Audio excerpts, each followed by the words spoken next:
later. Turn it over right away to Mr. Van Gampo. Mr. Roloff. Well, I think we're going to continue, we were going to continue just making department heads available to talk about some of their capital improvement priorities for next year. So as we talked about it 2 weeks ago, given some of the topics that came up, I thought Mr. Mauer would be the appropriate first person, but you'll see there's a small army of department heads who have many capital projects proposed as well. And I asked them to focus on not necessarily what was in their current CIP, although they're available to talk about that, but things that didn't make it into the 2022. Either they weren't funded or they were pushed back to another year. So with that, I'll just let Mr. Mauer give a start. Okay. I did provide the council members with a copy of the prioritized list from the Advisory Parks Board that they took a look at their last meeting. I can let you know just a real quick comparison on what they prioritized and what's currently included in the preliminary CIP. Looking at their list, the Parks Department building renovation, obviously. Menominee Park Beach House renovation, right now it's basically a placeholder. We're working on some potential funding options for that, but that is included at this point. Some zoo improvements at the fence, or at the zoo, I'm sorry, fencing and some pathway improvements. West Haven Circle Park lighting, and park trail improvements is a new one that we are suggesting annually, similar to the cemetery where they request fundings to do the roadway. What we'd intend to do is hopefully work as much as we can with street staff and so forth. So the items that were not included at this point would be the Lakeshore Park development. That project was deferred until 2023. But I do have an update for the council, and I shared this with the city manager and the finance director. We originally planned for about 1.3 million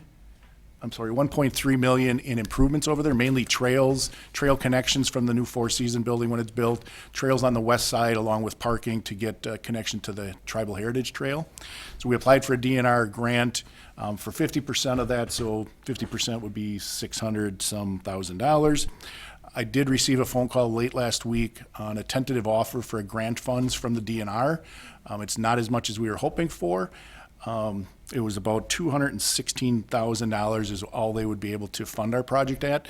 So our DNR regional rep is on vacation this week, so we're hopefully meeting next week to talk about ways we can look at the scope of our project that we applied for so that we can still receive that 216, and because at the preliminary budget did not include in 22 some funding for that, if we accept that grant, we'd have to plan for a budget amount for 22 in order to match and accept those grants. So I'll know a little bit more next week if we can do that, but she was optimistic we'd be able to make some adjustments to our project scope to get those grant funds.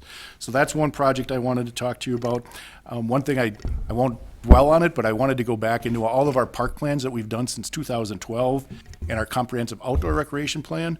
And I added up the total cost of those plans from our Corp, Menominee Park plan, Menominee Park Zoo, Rainbow Park, Rouge Park, and now Lakeshore Park. It's about $57 million in park improvements in those plans. And what we have been doing on a pretty consistent basis in requesting funds from the city and from the council, and you'll see in future years anywhere between $4 and $5 million. And obviously we know funding is tight, so that's where the tough decisions by the city manager and finance director and the council come in. So just to give you an idea, we do have a lot of projects out there just like everybody else that continue to get deferred just based on lack of funding. So we talked about Lakeshore Park. The other project, and I'll go to, I understand it's on page 11 of your document, the new Parks Admin Operations Building. Just taking a look at 2023, you'll see in 22, that's when we had intended to borrow the $3 million. In 23, we had planned on $1.9 million. Just after we submitted this to the finance department, I was advised by our consultant who's working with us because of building costs and those types of things. He's recommending we increase that by about $200,000 is his comfort level right now. So instead of 1.9, once we get into 23, we'll be looking at increasing that to 2.1. So I wanted to make you aware of that. And then I want to talk a little bit, I know there's been some discussion about the roads in Menominee Park. If you go to page 14, that's where The majority of park improvements are shown. You can see Menominee Park roads. What we had intended for was in 2023 and 2024, requesting $500,000. And just so that you know, the Menominee Park Master Plan, which was completed in 2012, just for the roads through Menominee Park was about 1.5, 1.6 million at that point. So obviously with inflation, we know $1 million is going to get us some decent section of the road done, but that won't be everything. But I think it at least gets us a good start. So I just wanted you to be aware that's not for everything, we don't believe. But those are some projects, I think, through the discussions here, and obviously if you drive through the park, you're very well aware of the road conditions. And the final one, I know there was some discussion about the Red Arrow parking lot, although it's not in our funds, it's in Jim Collins and Transit's, the parking lot fund. I did want to let you know that those 3 diamonds at Red Arrow are heavily used. I did bring the schedules that we have for that facility, and basically from mid-April until the end of July, all 3 fields at Red Arrow Park are used 5 days a week. And that's primarily for youth leagues, or it is all youth leagues and practices, primarily the YMCA program as well as Oshkosh Youth Baseball. So I just wanted to make aware that there are needs there. It's heavily used by the youth ball Question, users Ray, as well. just out of curiosity, why would the Red Arrow parking lot be in the transit fund? Because we work with Jim on the entire city parking lot projects. It's it's similar to the HVAC program. It's not the transit program. I'm sorry. Oh, It's so- really parking lots is a separate Oh, okay. function that Jim kind of oversees. manages for us on behalf of traffic and engineering, traffic and design. So Jim's area kind of takes care of all the parking lots, whether it's at a fire station, city hall, or at one of the parks. Sure. I apologize. So, oh, no. separate fund. Okay, thank you. Those were really the ones that I wanted to highlight and make you aware of. And like I said, the DNR grant is new news to us, just hot off the press last week, and something we'll be continuing to work through. With respect to Red Arrow Park, I think what Ray is referring to is on page 13, the parking utility. We have continued to fund that only at an allowance, is probably the best way to describe it, is $500,000 a year. Red Arrow Park is going to be, Conservatively, about $1 million is what we're. so it would essentially suck up 2 years' worth of parking lots. That's going to put so many other parking lot projects back, and that's why I asked Ray to make sure he brings it up, because to just allocate it and take away 2 years of growth in other parking lots, this is a very unique parking lot. And Jim Collins, when he first got here, was saddled with getting Riverside Park done. It really pushed back the program. So, because we had to allocate over 2 years, if I recall correctly, right, Jim? There was over 2 years. That set some of the other parking lot improvements back. I don't think we want to get ourselves in that situation again. Red Arrow Park absolutely needs to get done. It's just that, are we going to soak up all of the parking lot allowance, or are we going to do a special allocation to get that done and continue our parking lot allocation? That's really the bigger issue. So this 500,000 that's under 1717 Yeah. for the year would obviously gets, That would soak Sucked up up. 2 years. 2 years Years, of, okay. that would have to go to Red Arrow Park. And then you'd have all the other projects that Jim has gone, and talked to us about, because Jim's had our parking lot consultant evaluate every parking lot, kind of like how we do streets with a Paisley rating and stuff like that. We're gonna fall behind by putting 2 years of, imagine doing 2 years of our street projects all allocated to one street. What would happen? We'd fall back even farther. And I think that's the danger that we run with that. So the pitches, and you can tell I'm certainly amenable to it, because that parking lot could really hurt our overall parking lot program if we just dedicated it to. and So there were Ray. some questions, I'm trying to recall, that came up a few months back about whether or not some of the, because it tends to have like a lot of, not just local, but out-of-town folks coming in for fishing, right? That are parking the boats. Not at Red Oh, Arrow. I'm sorry. No. I'm thinking of Rainbow. Okay. That's okay. Not They're- Red Arrow. Yep. The point is, you're right, because But the we need question- the parking lots, we have a lot of parking lot needs, and Well, the question came up was, could we implement some kind of roundup for the parking lot or boat launch kind of, or, have a variable rate for resident versus, We do have resident, non-resident rates for the season passes, just not okay. daily. Just not daily, And okay. then the boat launch fund is segregated strictly for boat launch improvements as well. the boat launch fee is applied. We don't charge them for parking the boat after they launch it, they just charge. Paid for the launch. So, yeah, they just pay for the launch. I think, and you're probably gonna not like that I'm saying this, but you got a hard sell on Red Arrow parking lot for me. That's a waste of good money, unfortunately for me. You've got about, what, 45, maybe 50 parking spots in that parking lot? And it's good money after bad into a hole, a literal hole that's just gonna keep sinking. The fields themselves, I'd rather stick $1 million into those 3 fields than stick $1 million into that parking lot and allow people to continue parking on the street. I'm a user of that field. I've been there. Ray and I, we know youth sports, and we've talked about that in adult sports too, but that's a huge hit for a parking lot program or any other CIP ask. That's a big chunk of money to spend digging out landfill remnants and taking it to another landfill for me. And I won't So- disagree. We do have some maintenance Yeah. concerns with the entire park, basically. But when you have 3 diamonds being utilized 4 to 9 just about every evening, parking on the street would become pretty difficult, I would say, especially when you have Pollock there and if you've got events going on at West High School. So I'm not disagreeing, but something needs to be done. We have to make a decision. Is there any ability for sharing space with Oshkosh West? I know that already happens informally in their parking lot. That parking lot is pretty far away from these diamonds. It might be close to the south one, but it's pretty Yeah. far away. And again, if we're conflicting with a west baseball game, Yeah. they're primarily using the street and their parking lot as well.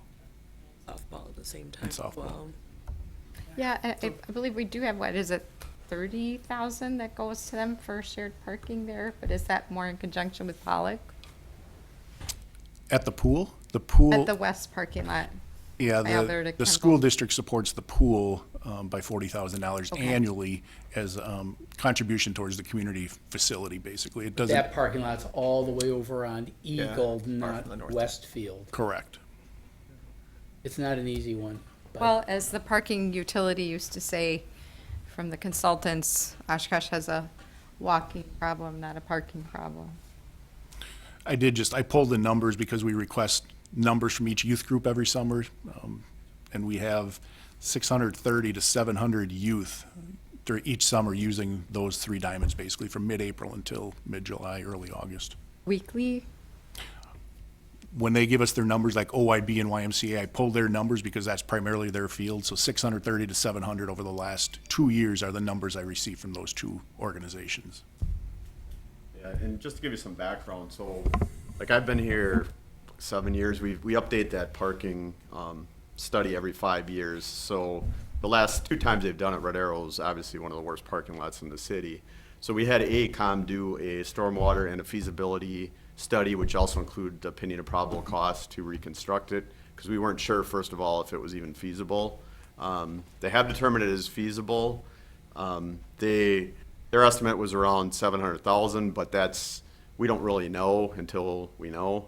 So that's why we're saying $1 million conservatively, but without that issue, that parking lot would be 500,000-600,000 easy, so it's not like we're spending $1 million more than any other parking lot, but it is probably a couple $100,000 more.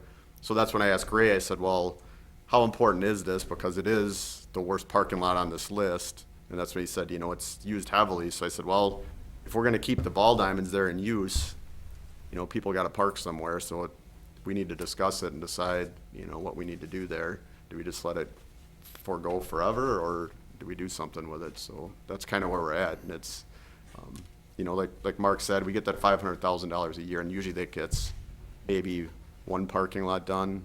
Sometimes we can stretch it a little bit, like this year we got a mill and overlay, which isn't a full reconstruct of a fire station, and 2 small parking lots done. So it just kind of depends, but costs have been going up, so that money goes a little bit less each year. It's spread a little bit thinner, so. I guess I would just piggyback on that, at least from the fire department standpoint. There are some other parking lots that they feel aren't getting addressed, and actually, if you look at the projects to be determined or to be funded, there's a couple of other fire stations, page 28. There's a couple other fire stations down the line that are set up for additional funding because of the delay in getting the $500,000 allotment for parking lots is getting used up by so many other parking lots.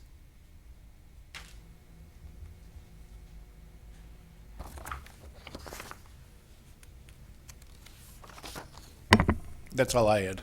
Those Yeah, other I specific think- questions. And I guess since Mr. Collins is here, we might as well just segue right to Jim and, in terms of his capital improvements. You know, Just before we go over to that, just circle back to the discussion about the Lakeshore Park. So on the priority list, we had the 1.3 before you got the word on the grant, that the grant would only be 216. So was that 1.3 anticipating all or part of that being the DNR grant? 50% is what they would fund. So I originally, when I put my CIP in, I had set a place mark of $500,000 over the next 5 years to continue improvements out there, plus to act as our 50% share of any grant funding. Okay. So had we gotten the 669,000 city share, we would have had to come up with the 669. Okay, thanks. Okay. Jim? Yeah, I don't know if I have anything real interesting here. You know, as far as the, for our traffic and, street lighting budget, it's basically a lot of annual allotments for things like traffic signal poles and, Page number. equipment. It's, I'm not sure what page it's on in your book, because I Let me have, find it for you real quick. Which project, Jim? I have the abbreviated version. Yeah, I know. Give me a second. Just give me a second. Yeah, bottom of page 11. Thanks, man. So as far as like the electric and the traffic division, I'd say there's nothing real interesting. It's just mostly the annual allotments and one service truck. You know, we talked a little bit about the parking lots, which I don't have the pages, but that's the 1717. We already talked about that with the parking utility. Like I said, that'd probably get, the lot behind the exclusive company is probably up there with the next ones to be done, in the downtown area. And then pending, you know, what we do with, Red Arrow Park. And then, like, Russ mentioned, there are a number of departments and parks, parking lots, fire department parking lots. There's plenty of them that need work. So that's kind of where we're at for the parking utility. And then for transit, fortunately, we've gotten the CARES Act funding, which has taken care of a lot of our needs, and will continue to. So we don't, we're not really asking for any local funding for 2022 as far as capital goes. On the street lighting upgrades, did you say that was only for the parking lot area, or is this kind of across the city? LED street lighting? That's across the city. Okay. Yeah, we try to upgrade whatever we can each year to LED. Yeah. So there's two phases to that. There's one, the LED upgrading the street lights, the ones that the city owns, and then there's also the traffic signals, which we did. Those are all LED currently, but we have to replace them every 10 years.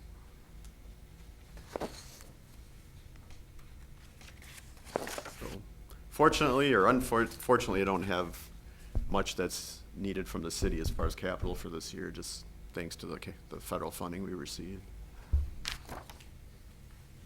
Do you have any questions? All right, thank you. Madam Mayor, Mr. Collins, you might want to just touch a little bit. We're starting some initial work on the transit center itself. Just maybe a quick update. Sure. So, with the CARES Act funding, we are, this year, we had hired the architect Cooney, who's also working on some other projects, but they're doing the architectural and engineering for the Downtown Transit Center. This year, what we have planned is we call it our short-term plan, but basically it's an expansion of our mechanical room right now, which is just a driver restroom. So there will be adding a driver break room, a customer service window, and then some space for the drivers as far as to do computer work and do some training. And then in addition to that, we're also doing upgrades to the platform. So we'll be doing some aesthetic improvements to what you currently see at the platform, and then also improving the landscape around the area. So there's an old bench there on Pearl, and it's pretty dated, that whole area.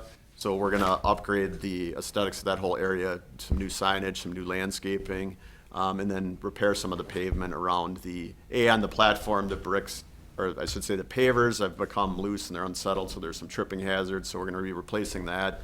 And then also the concrete's in pretty bad shape on both sides of the drive aisle.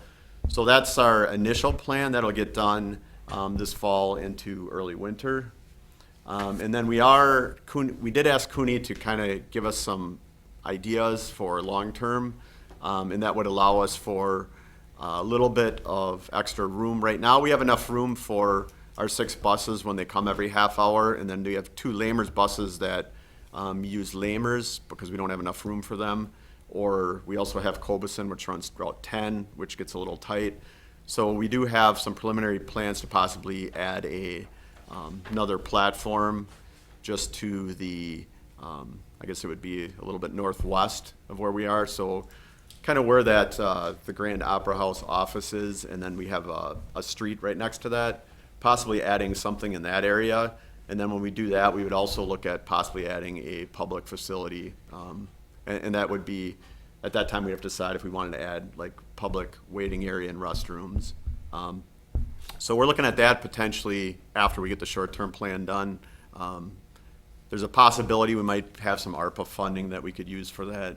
But right now, we got the short-term plan, and then we're getting the cost estimates for the long-term. And then right now, they got 3 different layout options, and they vary by how much property we may or may not have to acquire. So right now, we got a meeting with the city manager tomorrow to kind of look at some of those options. The plan that they originally presented when we did our site selection facility, that plan takes up a lot of real estate. So we asked Cooney to look at a couple other options that might not require so much property acquisition. So they've come up with a couple other ideas that might be more Did they feasible. include that lot just to the west of, I think it's Thompson Photo Studio, the plume contaminated lot that's gravel? Did they look at capping that and using that in any way? No, not for the transit facility because it's across the street. However, I know that there's some other ideas about maybe what we could do, with that, depending what happens with transit with that area. Oh, okay, I was just kind of thinking of where the grand offices are. If you're going next to that, that's also across the street. No, I'm talking about the grand offices are just, right, there's a small Oh, I'm building sorry. that's just west of our transit Just facility. west of the platform, Yeah. okay, Yeah. all right.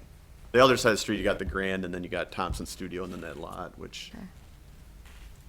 if there, I have some ideas, and other people have some ideas, so I guess we'll have to see what happens when it, parking is a good use of land like that, but we'll have to see. Like, if we were to lose some parking with the transit center, that's a possibility to add parking, or if the city decides we need more parking, that's a possibility, and I know there's other ideas that are getting kicked around.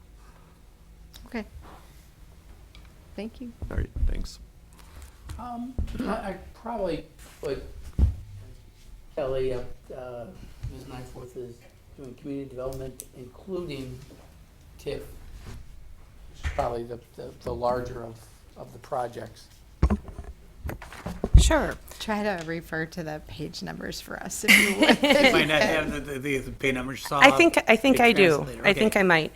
So we'll start on page 11 under planning. Okay, thanks, Russ. Yep.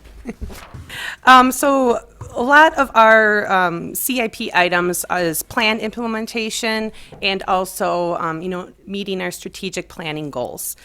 So we have quite a few items in here, blight removal, we have some site acquisition, we have undergrounding utilities and signage, and then some CIP costs for our redevelopment areas. So with the items that we submitted this year and then the funding that the city manager recommended, I think we're okay with, what he came back with. So we're looking forward to continuing to implement our redevelopment plans and also implement the Imagine Oshkosh plan, the Jackson Street Corridor plan, and also our corridor plans for 9th and South Park. We did have, I think there was a decrease in funding for the improvement. We're looking to do some improvements as part of the Jackson Street Corridor on the northwest corner of Jackson and Murdoch. That used to be the old KFC. It's now a vacant lot. It's a landlocked lot, so there's no access in there. The city owns it. So we've looked at potentially selling it to businesses, but it's a small lot. It's very hard to develop on, and they'd have to get across access. So the Jackson Street Corridor plan actually recommended putting some sort of sign or, make it look nice, as it is kind of a city entrance as you're coming down Jackson and Murdoch. It's busy. So we've had some discussions about, I think there's one welcome sign, left that we could potentially utilize or just to beautify it. So I believe we had requested $50,000 and it was decreased to $25,000. So that would be one where, not knowing exactly what that cost would be, we would maybe ask for that to go up to $50,000. Why is that in there 3 years in a row? Just not knowing how much it would cost, we kind of just budgeted that. So, this year, if we did, stick with the $25,000, we could wait until 2023 if we needed to look at, what exactly we wanted to do. Okay, but the expectation is not that it's an ongoing annual. No, expense or it would anything. be, Okay. yeah. Cool, thank you. And then moving on to page 12, under TIF improvements. This is where we utilize our existing TID districts to help with some improvements. Typically, the TID districts have positive cash increment that we can use. So the first one is TID 14. That's the Old Mercy Medical Hospital. And that's, if you remember, just behind that along Grove Street, Habitat for Humanity had built a condo that's ADA accessible, and they are going to be purchasing the rest of the land from the city to build more condos in a similar fashion. So the city did dedicate $200,000 from our TIF to help with site improvements such as stormwater improvements and any site investigation, because it was part of the hospital, so there might be some remediation that might need to happen. So TID 14 has positive increments, so we have plenty of positive cash balance that we can apply towards that project, which we want to see happen. And then looking at TID 20, that's, doing some blight removal in our in the Sawdust District, in the South Shore area. And then we kind of get into the trails. TIF 33, where the annex housing development is. Once that has a positive cash flow, we're actually going to finish constructing some of the roundabouts on Dawes Street and Riverway. If you see right now, it kind of just ends. So once we have enough money, a positive cash increment in there, we're going to do those cul-de-sacs. And then we're also going to do a Riverwalk connection between Marion Road and the Riverwalk. We have an easement in place that we can do that. So you'll see those coming in the future. The one I did want to talk to you about is the Riverwalk near the Pioneer area. Right now, we are working on bidding out, actually, I think it's already up for a bid, the Riverwalk along Pioneer Drive, the east-west corridor. And it's very important for the redevelopment project along 43 East 7th. And so wanting to continue on with that Riverwalk development, I would ask that we could allocate some funds in 2022 to start the design work and permitting work. We'll have probably 2 or 3 more segments going down Pioneer Drive, around Pioneer Island, all the way to that South Breakwater. And the city actually owns a little bit of sliver of land that we purchased from the railroad company that we can do a small parking lot kind of as a trailhead. So we want to continue doing the Riverwalk because we know it is a great asset for our community and people enjoy it. And now with some of the new development going on in the Sawdust District, in that South Main area, we want to give them, that Riverwalk to enjoy too. So I was looking at, some of our past design costs. So I think about $300,000 would probably be a fair amount to at least get started with that design process. So we could start looking for grants potentially in like 2023 to start working on that project. And I'm sorry, Kelly, did you say that you were looking to reprioritize for 2022? Yeah, I would look to just allocate some funds just so we can start earlier, just with some of the past things that have happened with the RDA choosing T-Wall Enterprises Right. for that redevelopment site, and then with us moving forward with that east-west Pioneer Riverwalk, just so we can continue that Riverwalk construction. And so that's it for me. Any questions? I'm here. Thank you. Okay, thank you. Thanks. Probably suggest next, Chief Stanley with fire. Award-winning Chief Stanley. Multiple award-winning, Check right? that out. Better lucky than good any day, I say. But, good evening, everybody, and thank you. Just to touch on a couple things, because I know there's a lot of people to talk to yet. But next year, into 23, could yield some very exciting things for us. One of the most important things in 2023 that we're very excited about is the next step in the development of the training center at the old Armory on Sawyer. So glad to see that continue to move forward. Much needed, long overdue. And then you may note that we've got some new items in there for $50,000 a year for station improvements. That in the coming year or 2 years may fluctuate. That we're interviewing a couple finalists for the station facility study to do a comprehensive space needs analysis for us. So that should wrap up at end of 21, January of 22. Should be very revealing about what we need to do to improve, update, prepare facilities for the long-term future. So glad to be moving that underway and getting that underway so that we can take that deeper dive of what do we need to do to update our stations around cancer prevention and firefighter safety and security and all those type of things. So I think those are the couple of things I wanted to highlight and point out. And, unless you have any other questions, I don't think I have anything else. So that's 927,000 is just on the one ambulance, is that correct? No, ma'am, that's 3 ambulances. 3, okay. Yeah. Yeah, we typically replace. Oh, them it's in groups of priority threes. 1, okay. I noticed the other big expense this year is the radios. I assume that's can you explain that a bit? Why we need Correct. new ones? Yeah, that the radios, are getting very long in life Yeah. to begin with, but we were notified by the vendor, Motorola, that we're entering a forced obsolescence, that they are no longer going to do software upgrades, they're no longer going to service them, and that they're not going to manufacture parts, Okay. to repair them. So, if you can get on eBay and find, go to the radio junkyard and find a part, you might be okay, but, they said we're done with those and we're moving on. And there have been, different technology upgrades, safety standard upgrades that warrant the need for new radios for both us and the police department, with the emerging technologies and whatnot. These radios are greater than 10 years old. I mean, Yeah. none of us are carrying a 10 or 12-year-old cell phone or laptop, that they're getting dated technology-wise. Awesome. Thank you. I think Councilmember Ford, during our initial presentation, we talked about the radios for both police and fire. Right, initially they were projects to be determined because in the past they were funded by the county, and the county is currently taking the position that they're not going to help replace those radios.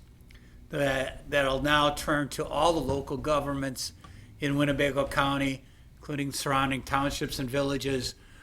So all communities will be looking at a cost of upgrading the radios. And there's still some dialogue going back and forth between the county executive and the sheriff and potential county covering those costs. But at this point, we don't have a firm commitment, nor do we know what direction it's going to. So we're kind of doing worst case scenario and just starting to plan for those replacements. Smart. Thank you.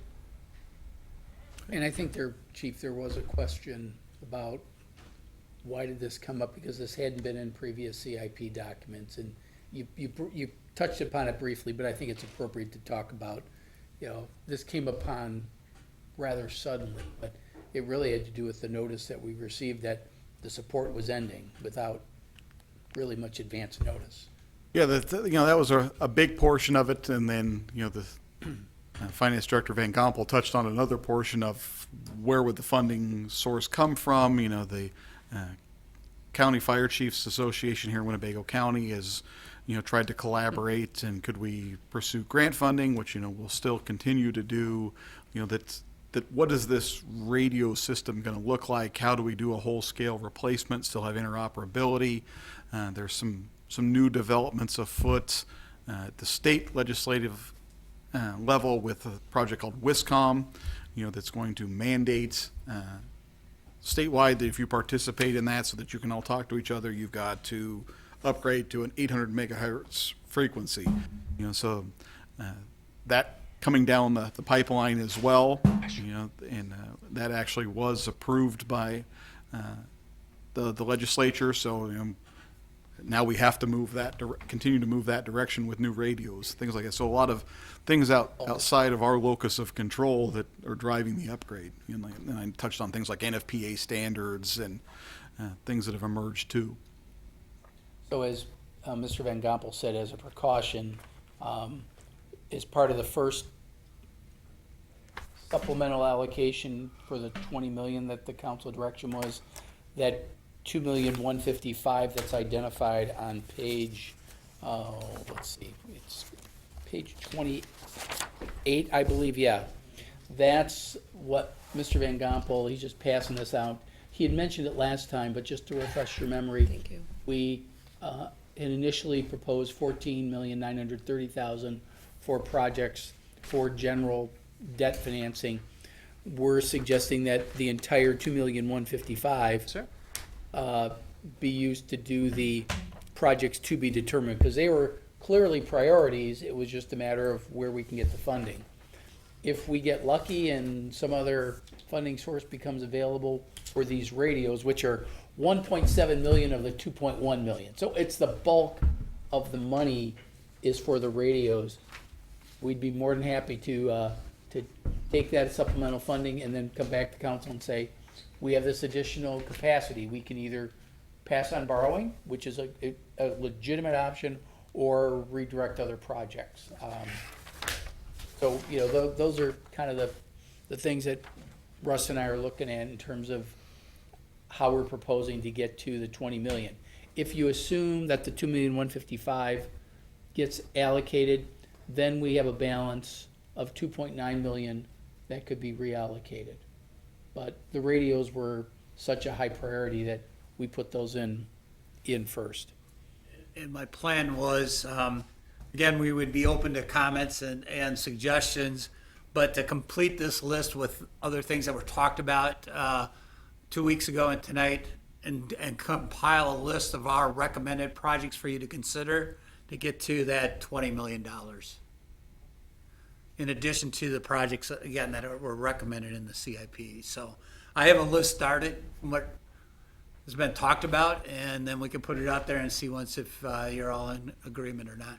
And part of this exercise is really, what do you want to do with the remaining 2.9? Normally, if council had given us direction, say 3 months ago, we would have come forward with a 20 million, rather than having us go back, hearing from everybody again, where they'd like to move, which projects that we push back they'd like to move up. We've had these discussions, but I think it's appropriate for council to hear them. Since we're at where we're at, it makes sense. And speaking of which, Chief Smith isn't here because The only project was the radios, and Chief Stanley and Chief Smith have, it's ditto, it's the same type of thing. So that's why Chief Smith isn't here, because I think he's betting on Chief Stanley making a good pitch for it. So the radios here are 689, but then up under police, it's 1.2 million. Correct. So you put them together and you're at like 1.9. I said 1.7, excuse me. Okay, okay. It's 1.9. My short-term math didn't work. Sorry. And Russ was No too reason polite to why you have correct- a, wonder why you Russ have a was too polite to finance. correct me. You caught me, so. No wonder Sorry why you about have a that. finance director. But that's obviously, that's the bulk of it.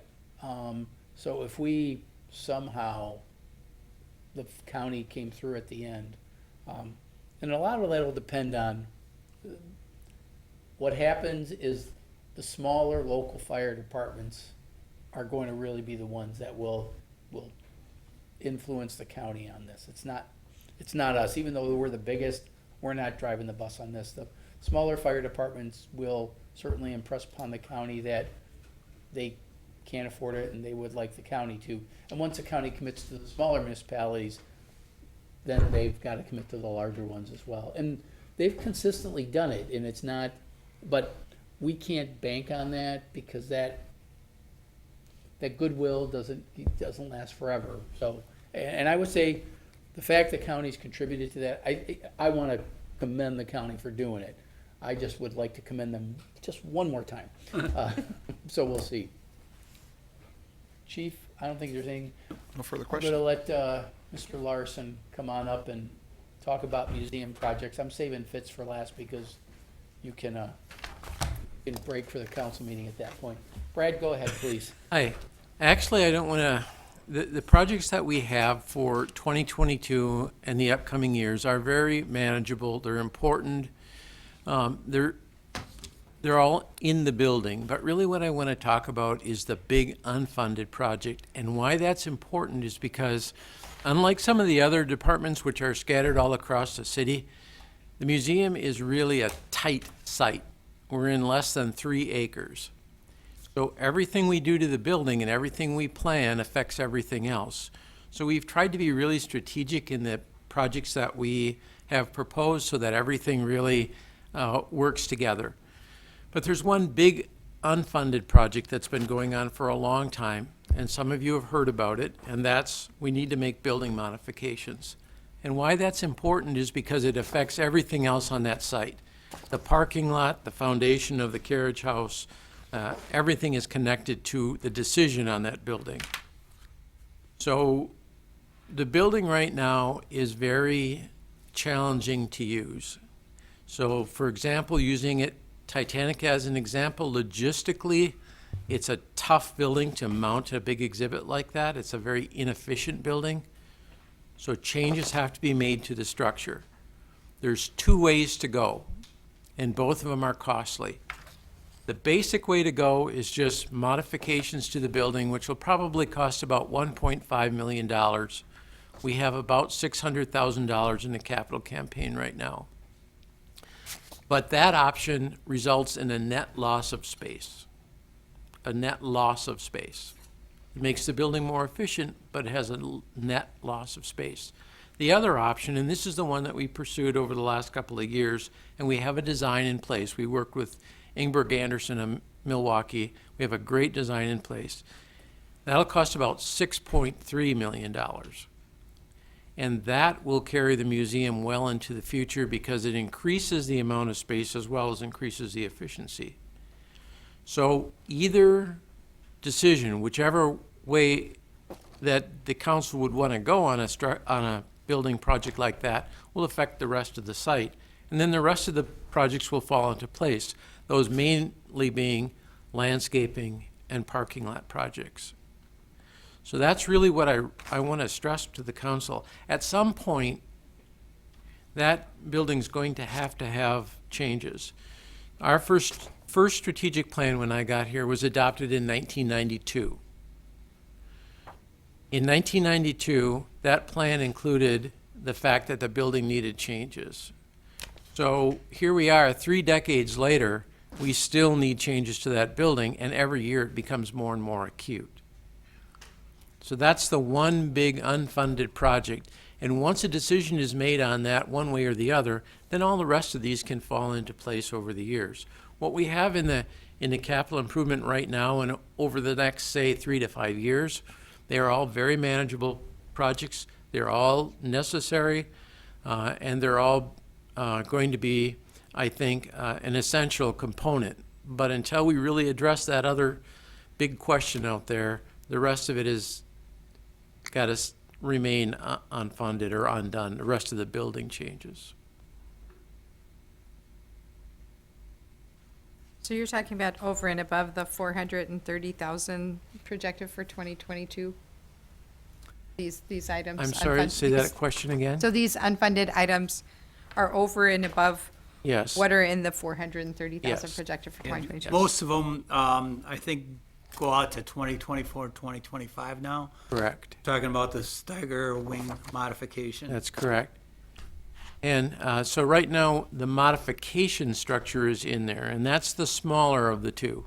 The one that we have, the last time we had an estimate for it, which was 2017, it was about $1.2 million. I'm sure it's much more than that now, and we do not have a conceptual plan for that.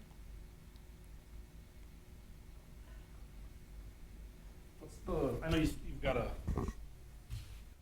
a fund established already, and it's healthy, but obviously, 6 million and is no small amount. How likely, I think you know where I'm going, but how likely are we to see private donors assist, Well, here we are with the old chicken and the egg. right? Yes. I mean, That's exactly it. those And- partnerships are key. It is key. And we've had this conversation, at least Mark and I have had this conversation many times. So getting private money is always a tough sell if you don't have city commitment. When you have city commitment, it's a lot easier to find that money. So the $600,000 that we have in the capital campaign is based on the idea that at some point the city is going to fund this. But the capital campaign can't really kick off until we actually have a plan, a schedule, and a commitment. And then I think the likelihood is much greater of actually having success with that campaign.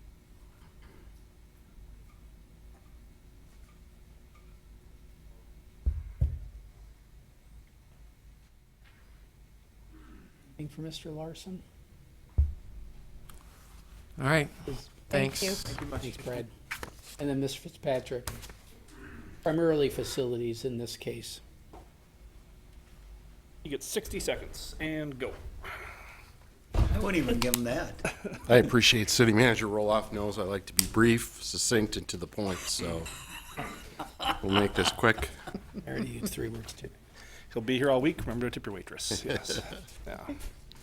Well, we don't have much in the 2022 capital improvement project budget. I can just go through some of the highlights for you.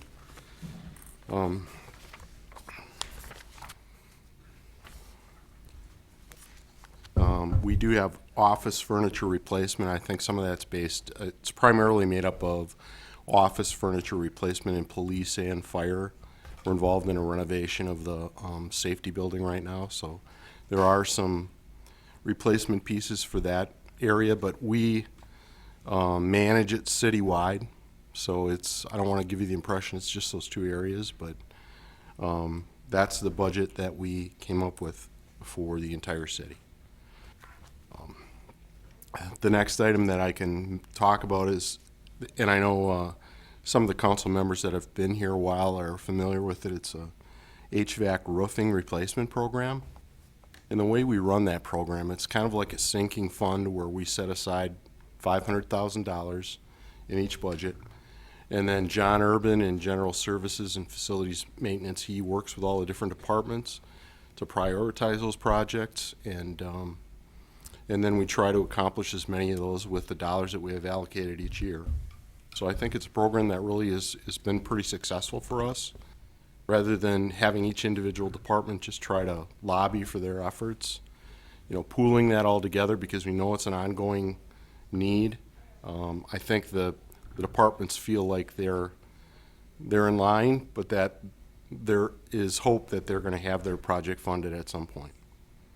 And we've even talked about it, I think, the council members that were at the strategic planning session this last go-around about maybe using that model in a larger sense when we do the capital improvement program to kind of earmark some funds specifically for facilities.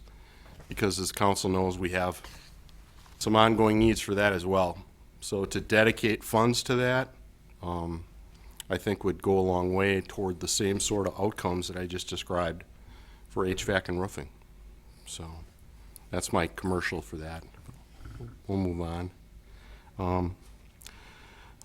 Another thing that is That dollar amount's not in the budget right now. that dollar amount's not in the budget right now, right? But I think the concept is there because, Brad just talked about the Steiger Wing improvements, and that's part of facilities. So is the park building, so is the fire training building. Allocating a given amount every year is really, we've stretched out the park improvements leading to the fire safety building. Can we lead to something else, or do we just give ourselves an allowance every year so that we can identify which projects we want to prioritize and then get those done? And start to chip away at them. I know for some of the other council members that have been on council for a little while, it's, they've said to us, hey, don't do any more studies if you're not going to take action. So I think it's been frustrating for them as well as for departments.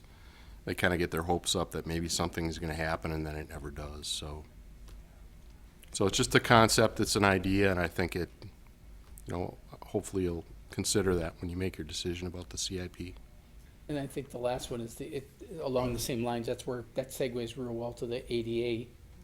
Right, the ADA study, I think you're all aware that we're doing that. SRF is going through the buildings as we speak. It's an ADA study that just deals with one segment of ADA, the public spaces.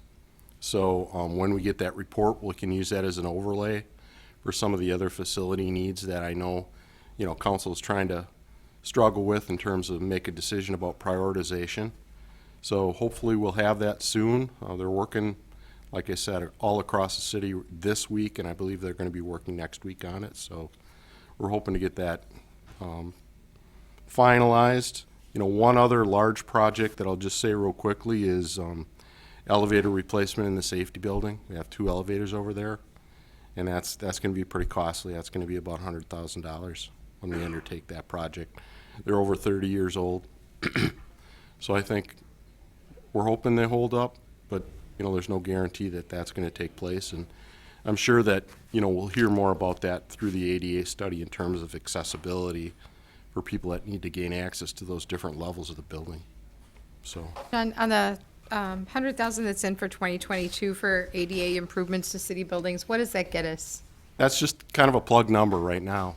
I think we just took a guesstimate and threw that number in as a plug number, because we really don't have any idea until we get that report back. Okay. But we wanted to demonstrate, it's gonna be a long-term process. We're figuring that $500,000 that we're allocating over 5 years is gonna just scratch the surface. And I'm sorry, I said 100,000 for those elevators. I think it's $300,000. I misspoke. Total. Oh, for the safety building? Yes, It's like about 150 each, which is kind of what we paid over here for this one. right.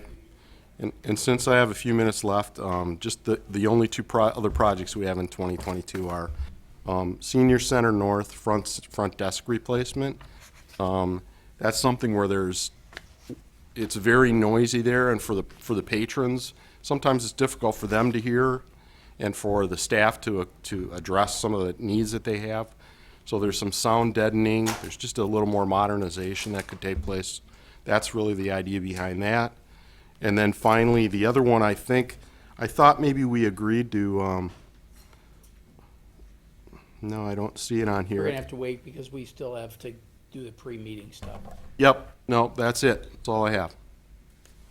Thank you. Thank you.